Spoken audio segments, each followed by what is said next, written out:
Go for it. Hi, I'm Samara. Hi, I'm Matthew. Hello, and good afternoon, Mr. Anthony Farnell. Welcome. This is our classroom. We are prodigiously grateful that you were able to take time off your very busy schedule to come and talk to us through a Google Hangout today. We love your work on global news and we watch you all the time as a class. Your work has inspired us so much that as a unit in data management, we are graphing the results for the weather. Now, here are some questions from our fellow students.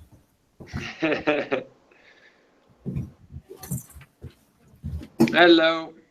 Okay, who's first? Jasmine. Hello.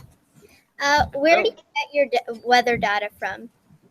Well, we get it all over the place, actually, but much of it now is fully available on the internet. So that's one of the things that has been a big improvement in the last few years, is that now anybody can access all this important computer model information that we get from not just Environment Canada here in Canada, but also we can look at the US computer models, we can look at the European models, Japanese, basically anywhere around the world. All that information comes at our fingertips on the web.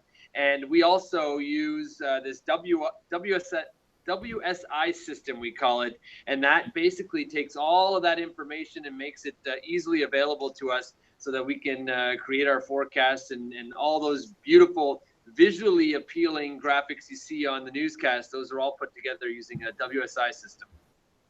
That's really cool. Thanks. Okay, thank you. Okay, another question. Wiley. Hello, Mr. Hello.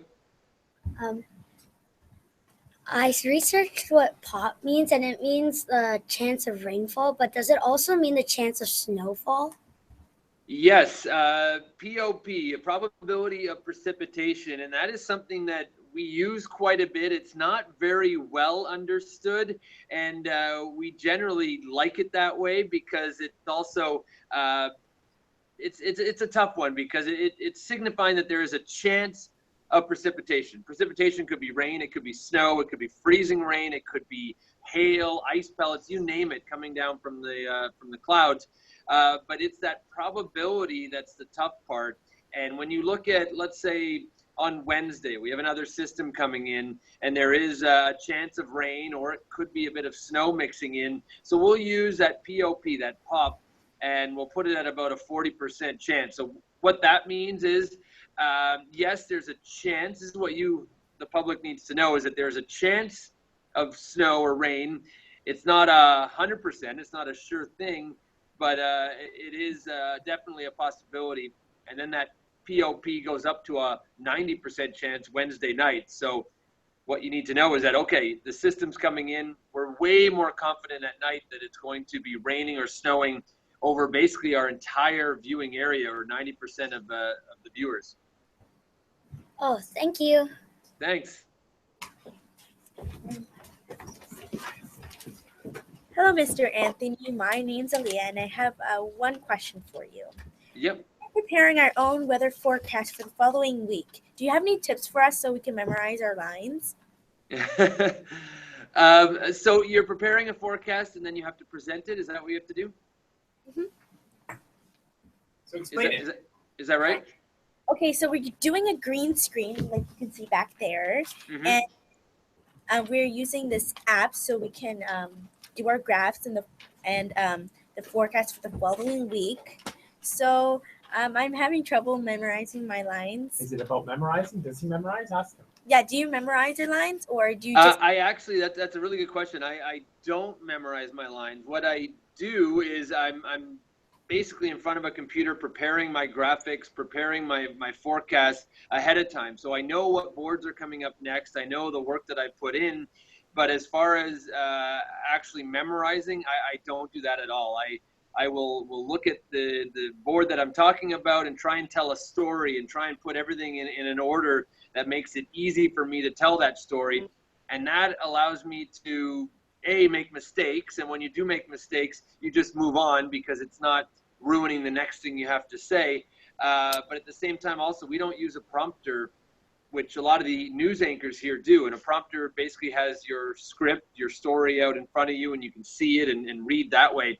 So it makes us a bit more genuine in the weather field, because you can make big pauses, you can smile, you can actually go into detail on some of those boards that you wouldn't normally be able to do if you're just trying to memorize a 2-minute presentation. So I don't memorize. Sometimes there's certain points that I know I have to say and I want to get across.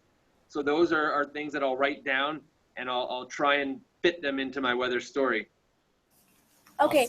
But my advice would be to basically know what you're going to be talking about in general terms, and then just practice a few times. And when I first started out, it was a lot of practicing, a lot of, even if everyone was a little bit different, just getting in front of a mirror or in front of that green screen and practicing a few times. How do you know where everything is? That's another tough one. Because we're in an actual TV studio here, we have a monitor on both sides. So on the right, on the left, and then also in front of us that shows the projection, shows the weather maps in front of us and on the side. So everywhere we look, we're actually seeing ourselves in front of a weather map. So it becomes a lot easier to point at certain areas. Okay. Thank you. No problem. Good luck. Hello, Mr. Anthony. Hello. My question is today, does the weather ever change 2 seconds before you go live? And if it does, what do you do? Well, sometimes we are definitely waiting to the last minute to go out there and deciding on not necessarily if tomorrow is going to be 3 degrees or 4 degrees, because that's not a big deal. We're not going to be on the edge of our seat for that one. But if there are new computer models coming in right before we go to air, and sometimes at the last second they change, and it all of a sudden looks like it's going to be more rain and less snow. So we went from forecasting last year a 15-centimeter snowstorm, and then at the last second I was looking at some information, I was unsure, and then this new computer model came in right at the last second that said more rain, no snow. So that gave me confidence to change my forecast on the fly. And I think viewers at home appreciated that. As long as you can say that you're still uncertain, but this is the way you're leaning, that gives them added information that maybe they're not going to get if they just check their phone and look at their weather app. Another, just one more thing with that changing on the fly, when there are tornado warnings or when there are severe thunderstorm warnings and we're showing radar, and some of these storms can pop up basically out of the blue. So we could have at the last second, I can tell my news director, I can tell my crew in the studio that, okay, we need to break into programming now because this is a new forecast, a new tornado warning that just got issued. So you have to be able to work definitely right down to the last second before you go on air. Very cool. It takes a lot of work. Thank you. Yeah, no problem.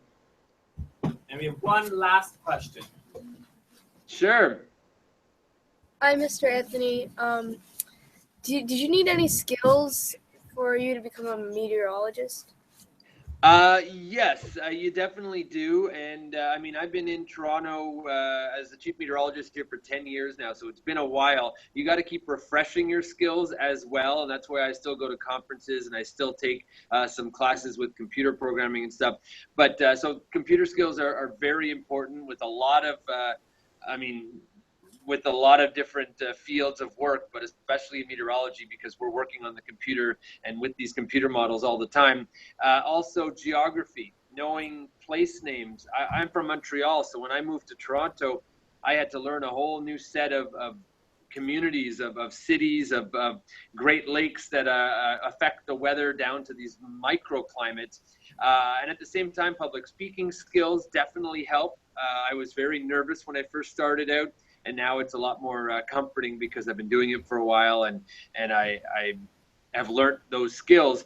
And then a lot of obviously science, math, physics, and that type of stuff, because when I first went to school, you have to figure out what these computer models are doing, how are they coming up with their charts, and then you don't use it as much, but you need to know initially a lot of science, a lot of physics. That's cool. Did you have to go to like any special schools? Like what schools did you go to? Yeah, I actually, at the time, there wasn't a really good program in Canada for meteorology. There are now a few more schools that it's called atmospheric sciences, and it's a bit broader. It's more encompassing the oceans and encompassing the climate. But I was more interested in just forecasting. So I went to the States, I went to Vermont for meteorology school. So it's a Bachelor of Science degree in meteorology. And then this school, what made it special was it also had a pretty good TV program. So I was able to, like you guys, be in front of a green screen and practice relaying my weather information. So I had a minor in TV, and that made a huge difference when I was putting together a resume tape and sending it out to TV stations around North America. Oh, thank you. Thank you. That's okay. We're good to go. Thank you so much, Mr. Farnell, for talking with our class today. We've learned so much about you and what you do, and it's very interesting. And we're ecstatic to watch you on the news tonight. Oh, that's great, guys. And if you guys could maybe, if you want to send a group picture of your class, I can maybe post that on the show tonight. That'd be great. Okay, how about you all look at the screen? Okay, I'm gonna take one right now and I'll send it to you. Okay, great. You can't look at me. You have to look at Mr. Farnell. Okay, sitting. Theodore, sitting, please. No hands up. Okay.